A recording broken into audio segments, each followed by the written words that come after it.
اور زندگی کے بیچ اسی، اس کو گورکھ دھندا نہ سمجھو۔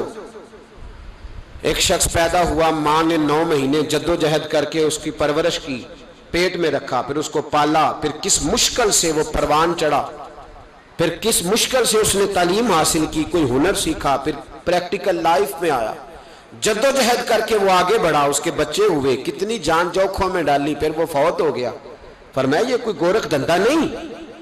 الذی خلق الموت والحیات لیبلوکم ایکم احسن عملا، یہ موت اور حیات اس لیے بنائی تھی تاکہ پتہ چلے کہ تم میں سے اچھے عمل کون کرتا ہے، کون اپنی عادات کو سوار کے آتا ہے، اخلاق کو سوار کے آتا ہے، عادات کو سوارے۔ میں نے بڑی دفعہ کہا ہے، ہم لوگ سمجھتے ہیں صرف میٹھا بولنے کا نام اخلاق ہے۔ میٹھا بولنا اخلاق کا ایک جز ہے۔ یہ پورا اخلاق، جہاز کا عملہ جو آپ سے میٹھا بولتا ہے تو اس کا مطلب یہ تھوڑی ہے کہ وہ با اخلاق ہے۔ ان کی ٹریننگ ہے، ان کی تربیت ہے کہ تم نے آنے والے سے کبھی بھی تلخ بات نہیں کرنی۔ آپ نے 12,000 روپیہ دیا ہے جہاز کی ٹکٹ کا، ڈومیسٹک فلائٹ پہ بیٹھے، اور جو آپ کے سامنے شخص آپ کو ڈیل کر رہا ہے اس کی 1.5 لاکھ روپیہ تنخواہ ہے، لیکن اس کے باوجود وہ میٹھا بول رہا ہے تو آپ اس کو با اخلاق نہیں کہیں گے، اس لیے کہ یہ اس کی، ہاں اگر وہ دل سے آپ کے ساتھ اچھا رویہ کر رہا ہے تو پھر وہ بہت اچھا ہے، پھر وہ با اخلاق ہے۔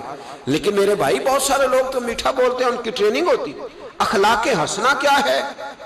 اخلاق حسنہ کی پہلی سیڑھی یہ ہے کہ تیرا اپنے رب پہ بھروسہ کتنا زیادہ ہے۔ اگر تو توکل والا نہیں تو تو اخلاق والا نہیں ہو سکتا۔ توکل علی اللہ پہلی سیڑھی ہے اخلاق حسنہ کی۔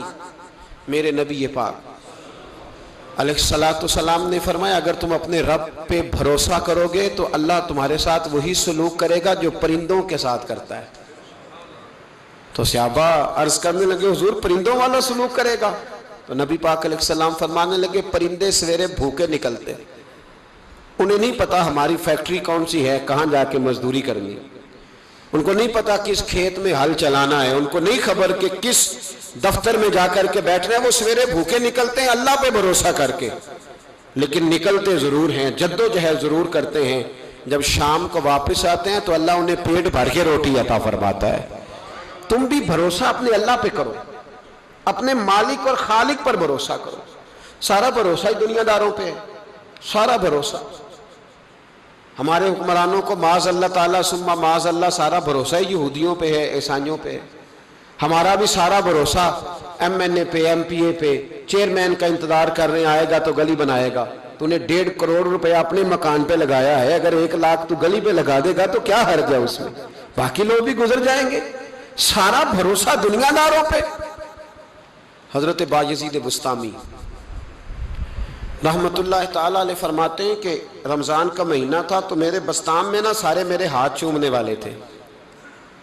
ہاتھ چومنے والے بڑے اچھے ہوتے ہیں، لیکن کبھی کبھی دل کرتا ہے کہ بندہ تنہائی میں بیٹھے اکیلا، کوئی نہ ہو، ایک بندہ ہو، ایک اس کا رب ہو۔ کبھی کبھی دل، بابا بلے شاہ صاحب نے بھی کہا اٹھ بلیا چل اوتھے بسیے جتھے بس دینی ساری انے، اوتھے بسیے جتھے بس دینی 2-3 نہیں ساری انے، اٹھ بلیا چل اوتھے بسیے جتھے بس دینی ساری انے، نہ کوئی ساڈی ذات پچھانے نہ کوئی سانو منے۔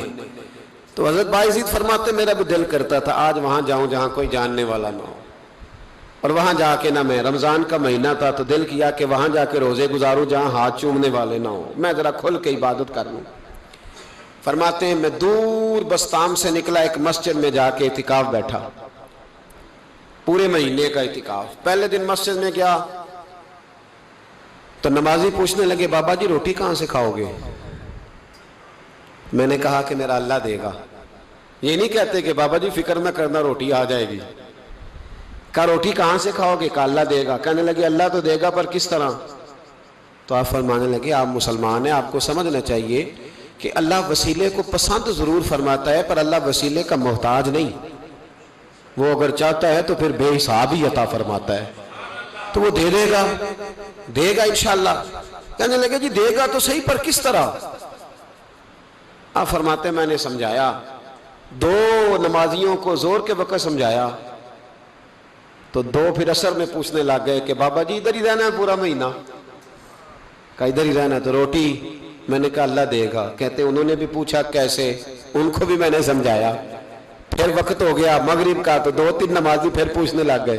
حاجی ہیں, نمازی ہیں, صوفی درویش قاری ہیں, پر یہ بتا کہ تیرے من کا تعلق بھی جڑا ہوا کہ نہیں؟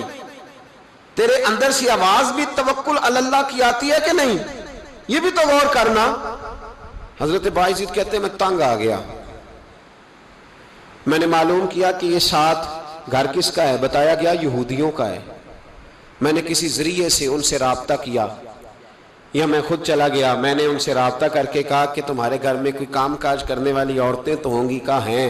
فرمایا مجھ سے پیسے لے لو, بس 2 روٹیاں سویرے مل جائیں سحری میں, 2 شام کو مل جائیں, تو میں سرکے سے کھاؤں یا کسی چیز سے تناول کروں, 2 روٹیاں مجھے صبح شام پیسے لے لو. فرماتے ہیں وہ مان گئے.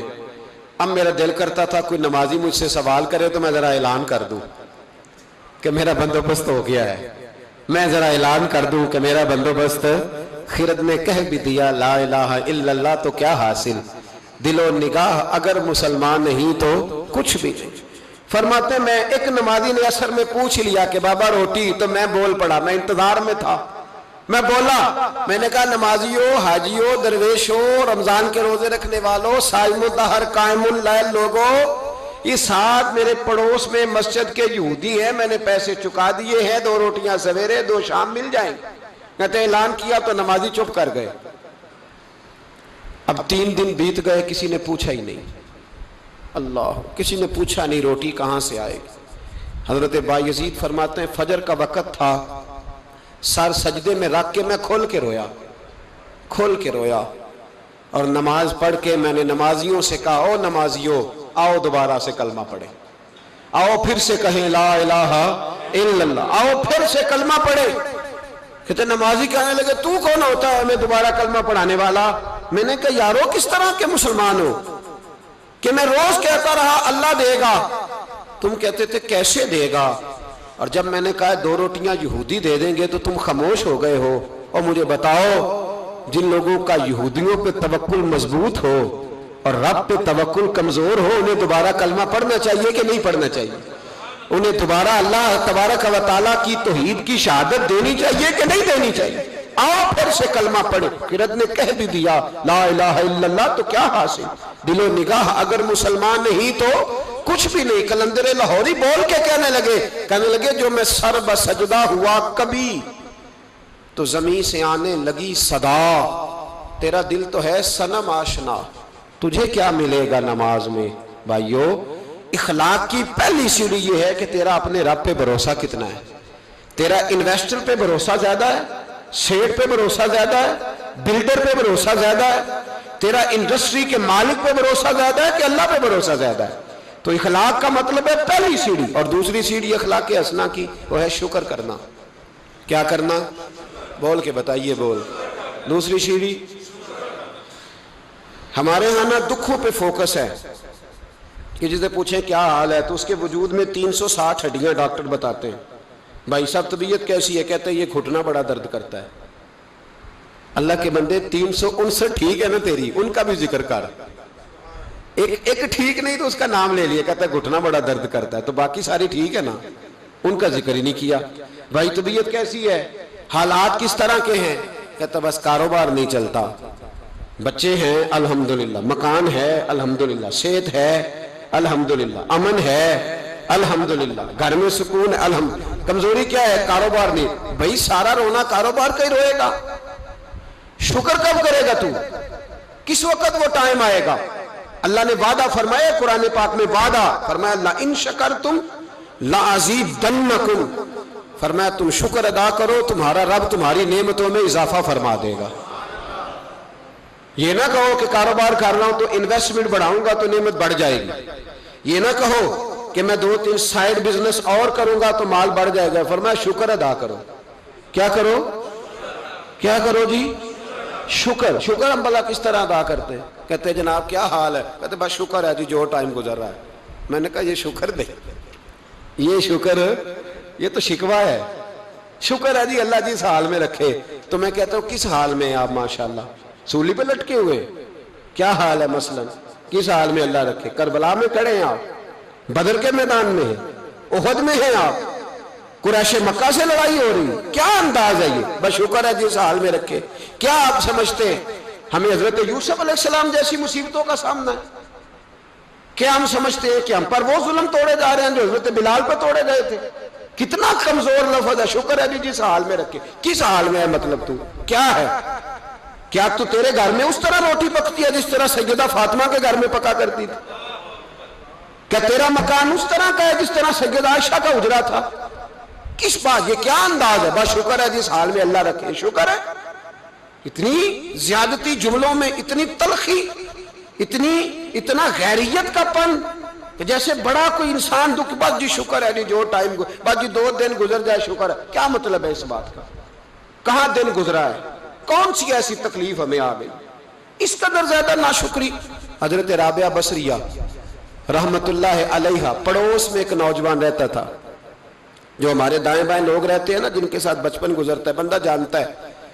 تو نوجوان ایک دن گھر سے باہر نکلا، اماں جی اسے بڑا پرانا جانتی تھی، باہر نکلا تو سر پہ اس نے سرخ رنگ کی پٹی باندھی۔ اماں جی کہنے لگے بیٹے خیریت ہے؟ وہ پرانی جو مائیں ہوتی تھی نا، وہ جانتی تھی بچہ کس کا ہے، والد کا نام کیا ہے، دادا کا، بیٹا خیر ہے؟ وہ کہا اماں جی سر میں درد ہو رہی تھی شدید، تو پٹی باندھ لی۔ تو اماں کہنے لگی بیٹے عمر کتنی ہو گئی؟ کہنے لگا 35-40 سال۔ کہا بیٹے 35-40 سال میں کبھی درد تو نہیں ہوا؟ کہا نہیں۔ تو اماں جی فرمانے لگے 40 سال اللہ نے صحت دی، تو نے شکر کی ایک پٹی بھی نہیں باندھی، اور آج درد ہوا ہے تو شکوے کی پٹی فوراً ہی باندھ لی ہے، تاکہ سارے زمانے کو بتاتا بھی کہ بڑی درد ہے، بڑی درد ہے۔ 40 سال میں کوئی شکر کی پٹی بھی باندھنی تھی، پتہ چلتا کہ تجھے اللہ تعالیٰ کا شکر بھی تیرے پاس ہے۔ حضرت جناب عیسیٰ علیہ نبینا علیہ الصلوۃ والسلام گزر رہے تھے، ایک شخص زمین پہ لیٹا ہے، ذرا غور کرنا میری بات پر۔ اس شخص کی دونوں آنکھیں بھی کوئی نہیں، دونوں پیر بھی نہیں، اور دونوں ہاتھ بھی نہیں۔ لوگ اس کے گرد کھڑے ہیں، اور بندہ پتہ کیا کہہ رہا ہے؟ کہہ رہا ہے یا اللہ تیرا شکر ہے، یا اللہ تیرا شکر ہے مالک، الحمدللہ علی کل حال، اللہ تیرا شکر ہے، شکر ہے۔ لوگ بڑے حیران دیکھ رہے تھے، تو جناب عیسیٰ علیہ السلام نے پوچھا کس بات پہ حیران ہو؟ کہا حضرت جی حیران ہے کہ بندے کی آنکھیں بھی کوئی نہیں، دونوں ہاتھ کوئی نہیں، دونوں پیر کوئی، ذرا غور کرنا، جس کی ایک انگلی کٹی ہوتی ہے ساری توجہ اسی پہ رکھتا ہے، دونوں ہاتھ ہی نہیں، دونوں پیر ہی کوئی نہیں، آنکھوں سے نابینا ہے، یا اللہ شکر ہے۔ لوگ عرض کرنے لگے حضور اس بندے کے حال پر حیران ہے کہ آنکھیں بھی کوئی نہیں، ہاتھ بھی نہیں، پیر بھی، شکر شکر پکار رہا۔ جناب عیسیٰ قریب گئے اور اس کے کان کے ساتھ منہ لگا کے کہنے لگے کس بات پہ شکر کر رہے ہو؟ نہ ہاتھ ہے، نہ پیر ہے، نہ آنکھیں ہیں۔ کہنے لگا حضور کوئی عرض نہیں، ہاتھ نہیں، آنکھیں نہیں، پیر نہیں، بیوی نہیں، بچے نہیں، گھر نہیں، پر شکر ہے اللہ تعالیٰ کا، اس نے مجھے ایمان کی دولت عطا فرمائی ہوئی ہے۔ حضور میں صاحب ایمان ہوں، شکر کی بات نہیں کہ اتنے سارے کافروں میں کلمہ پڑھتا ہوں، اور حضور آپ پوچھ رہے ہیں شکر کس بات کا؟ ان لوگوں کو بتائیں کہ جس کے سرانے اللہ کے نبی جناب عیسیٰ علیہ السلام کھڑے ہو وہ شکر ادا نہ کرے۔ میں بڑا شکر نہیں کہ میں جناب عیسیٰ کا کلمہ پڑھتا ہوں، میں اللہ تبارک و تعالیٰ پہ ایمان رکھتا ہوں، یہ مقام شکر نہیں؟ او بھائی شکر کا مقام ہے، اور دوسرا اخلاق ہے، تیسرا صبر کرنا۔ کیا کرنا؟ ہمارے ہاں صبر پتہ کیا ہے؟ کسی کے گھر میں کسی کا انتقال ہو گیا تو مہینہ بھر سینہ کو بھی ہوئی معاذ اللہ، عورتوں نے کفریہ جملے بولے، بڑا کچھ کہا، بڑا کچھ، مہینے کے بعد پوچھا کیا حال ہے؟ کہتے صبر آ گیا۔ یہ صبر نہیں آیا، یہ زخم صحیح ہو گیا ہے۔ صبر کس کو کہتے ہیں؟ مسلم شریف میں نبی پاک علیہ السلام کا فرمان ہے، فرمایا انما صبرہم عند الصدمۃ الاولی، فرمایا این جب تجھے مصیبت کی خبر پہنچے اس وقت اگر تو صبر کرے پھر تو نے صبر کیا ہے، اس وقت اگر تو کہے انا للہ و انا الیہ راجعون پھر تو صابر ہے۔ اگر 1.5 مہینے کے بعد 6 مہینے کے بعد صبر نہیں آیا پھر تو زخم صحیح ہو گیا، پھر تو آنسو ہی خشک ہو گئے۔ صبر این مصیبت کے وقت، این جب مصیبت آئے تو صبر کرنے کا نام صبر ہے۔ اندر حوصلہ پیدا کرے، صبر پیدا کرے۔ ہم نے جو اللہ سے نعمتیں لی ہیں وہ پیسے جمع کرا کے نہیں لی معاذ اللہ، اس نے اپنے فضل سے دی ہیں، اور جب چاہتا ہے اپنے کرم سے واپس بھی لے لیتا ہے۔ اپنی زندگی میں حوصلہ پیدا کرے، اور ایک بات اور، صوفیاء کرام، اولیاء کرام یہ فرماتے ہیں کہ دکھ انسان کو اللہ کے قریب کرتے ہیں۔ آپ کو نہ بھی سمجھ آئی تو جملہ بڑا مزیدار ہے، میری تربیت کرے گا۔ دکھ انسان کو اللہ کے قریب کرتے، سکھ بندے کو اللہ سے دور کرتے، یاد رکھنا۔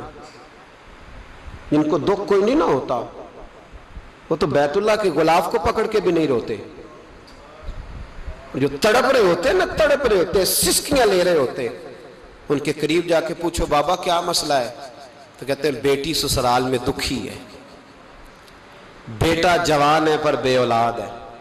دکھ ہے نا جن لوگوں کو، ان کے پاس درد ہے، ان کی آنکھوں میں آنسو ہے، لیکن جو سکھی ہیں ان کا ماحول، ان کے معاملات سخت ہو جاتے۔ حضرت ایوب علی نبینا علیہ الصلوۃ والسلام اللہ کے پیغمبر ہیں، اللہ نے بیٹے بھی دیے، کھیت بھی دیے، بہت زیادہ جانور بھی دیے، بڑی دولت، بڑا کچھ۔ رب آزماتا بھی ہے، اس کا نظام ہے، جتنا کہ اس کے قریب ہوتا ہے اتنا ہی زیادہ آزماتا ہے۔ فرشتے عرض کرنے لگے مولا جناب ایوب، اللہ کریم نے فرمایا یہ میرا دوست ہے، ایوب میرا نبی ہے، میرا پیغمبر ہے، میرا دوست ہے۔ تو فرشتے عرض کرنے لگے مولا جو اس کو اتنا نواز دے اس نے دوست تو بننا ہی ہوتا ہے۔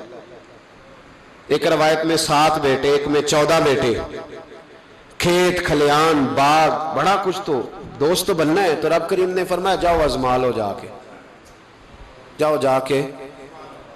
کون کہہ رہا ہے؟ یاری تیری سونا تے ازمائشاں تیریاں اگ، اے سونا پرکھیا جاوندا ہی پہلو نال اگاں دے لگ، جاؤ آزما لو۔ فرشتے آ گئے، ایک ہی دن میں سارے باغ اجڑ گئے، جل گئے کھیت۔ ایک دن لگا، بننے میں وقت لگتا ہے، اجڑنے میں وقت نہیں لگتا۔ ایک دن لگا تو جانور ایک بیماری سے سارے مر گئے۔ جناب ایوب گھر سے باہر نکلے، واپس آئے تو ساری اولاد کی لاشیں پڑی۔ بڑا مشکل مسئلہ ہے نا، لیکن زبان پہ ایک ہی لفظ ہے، انا للہ و انا الیہ راجعون۔ حضرت ایوب صبر سے، حوصلے سے، اطمینان سے، اس پر بس نہیں، اللہ کے نبی پیغمبر، یہاں تو جو 5 نمازیں پڑھتا ہے وہ کہتا ہے مجھے بخار کیسے ہو گیا، حالانکہ میں نمازی ہوں، میں تو روزانہ سورۃ یاسین پڑھتا ہوں، میرے گھر میں فاقہ کیسے آ گیا، میں تو روزانہ صبح قرآن شریف کھولتا ہوں، پھر بھی حضرت جی میرے گھر کے اندر بیماری کا کیا لینا دینا۔ حضرت ایوب بیمار ہو گئے، 1 2 3 4 ہفتے، مہینے، سال نہیں، 16 سال بیت گئے بیمار ہیں، 16 سال بیت گئے، 16 سال۔ حضرت ایوب علیل ہے۔ ایک دن زوجہ قریب آئیں تو کہنے لگی آپ اللہ کے نبی ہیں، آپ جو بھی دعا کریں مالک قبول فرما لیتا ہے، دعا کریں آپ کو شفا دے دے۔ جناب ایوب فرمانے لگے ایک بات تو بتا، شفا کتنے دن رہی ہے؟ کہنے لگی 60 سال۔ فرمایا کھیت کھلیان اولاد مال دولت کتنا عرصہ رہا؟ کہا 60 سال۔ 60۔ آپ فرمانے لگے بیماری کو کتنے سال ہوئے؟ کہا 16 سال۔ فرمانے لگے ذرا مجھے تکلیفیں اور بیماریوں کو بھی 60 سال ہو لینے دے، پھر دعا بھی مانگ لوں گا۔ برابر تو ہو لے، ابھی تو صرف 16 ہوئے، 60 ہو لیں دعا مانگ لوں گا۔ اور فرمانے لگے دعا مانگنی چاہیے پر میرے رب کو پتہ ہے ایوب کس حال میں ہے، بس زبان پہ یہ لفظ آئے تو اللہ نے فرشتوں سے فرمایا تم نے جانچ لیا ہے لیبلوکم ایکم احسن عملا، پتہ چل گیا؟ کہ مولا چل گیا۔ فرمایا جاؤ اب میرے بندے کو نواز دو، بس مالک بے نیاز ہے نا۔ بنجر زمینیں پھر سے آباد ہو گئی، پھر سے جانور آ گئے،